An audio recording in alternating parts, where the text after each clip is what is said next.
पहले की बात है, एक विशाल राज्य था जिसका नाम था सूर्यगढ़। उस राज्य में एक न्यायप्रिय और दयालु राजा रहता था जिसका नाम राजा वीरेंद्र। मेरे प्यारे प्रजा, तुम सब मेरे लिए सबसे अहम हो। कोई परेशानी हो तो मुझे बताना। धन्यवाद महाराज, आप सबसे अच्छे हो। हमारे राजा की जय हो। राजा के हम राजा की तारीफ करते नहीं। राज्य में एक बड़ी समस्या आ गई।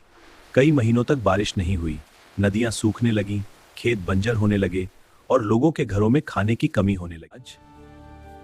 अगर जल्दी कोई उपाय नहीं किया गया तो राज्य में बहुत बड़ा संकट आ जाएगा। अपने लोगों को भूखा नहीं रहने दूंगा, चाहे मुझे कुछ भी करना पड़े।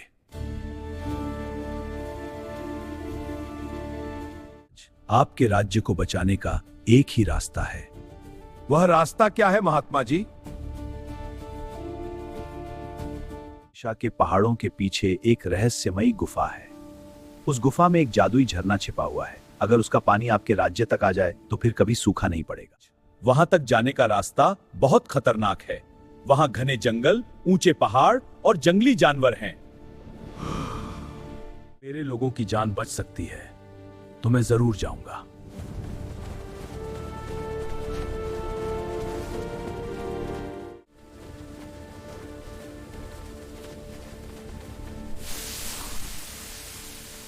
लगता है कोई जंगली जानवर है। कोई हमला नहीं करेगा, पर हमला नहीं करना चाहता। यह दर्द में है। सावधान, यह थोड़ा दर्द करेगा। शुक्रिया, अब तू आजाद है। महाराज, आपने अपनी जान जोखिम में डाल दी। कोई बात, दिल में दया होती है, उसे डर नहीं लगता।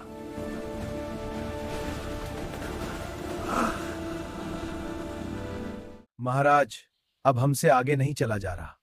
हिम्मत रखो, हम अपने लोगों के लिए यह सब कर रहे हैं। अरे, यह क्या आवाज थी?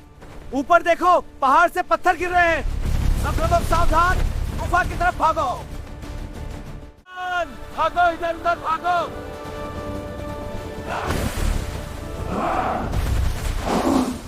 धन्यवाद मेरे मित्र।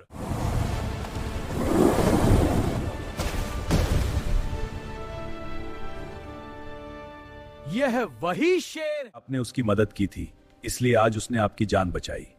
अगली सुबह वे लोग पहाड़ के पीछे पहुंचे। वहां उन्हें एक बहुत बड़ी गुफा दिखाई दी।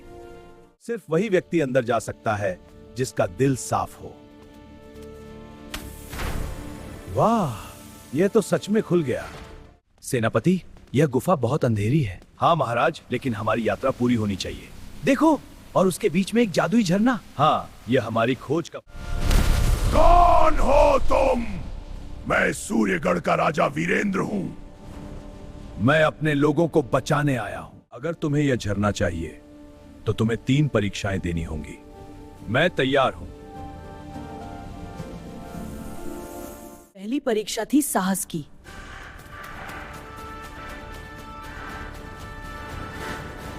लेकिन राजा बिना डरे आगे बढ़ता रहा। दुनिया में सबसे बड़ी ताकत क्या है? सबसे बड़ी ताकत तलवार नहीं, बल्कि प्रेम और विश्वास है। तुमने सही उत्तर दिया। तीसरी परीक्षा थी दया की।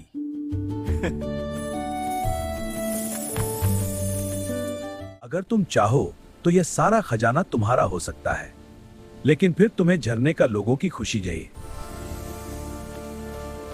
वीरेंद्र, तुम सच में एक महान राजा हो।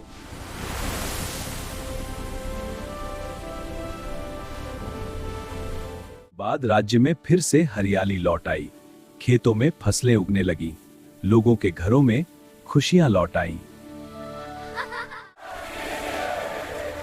महाराज, आपने साबित कर दिया कि सच्चा राजा वही होता है जो अपने लोगों के लिए जीता है। एक राजा की असली ताकत उसकी प्रजा। के बाद सूर्यगढ़ का नाम दूर दूर तक फैल गया और राजा वीरेंद्र को लोग हमेशा एक महान और दयालु राजा के रूप में याद करने। जो व्यक्ति दूसरों की भलाई के लिए काम करता है, उसे जीवन में हमेशा सम्मान और सफलता मिलती है।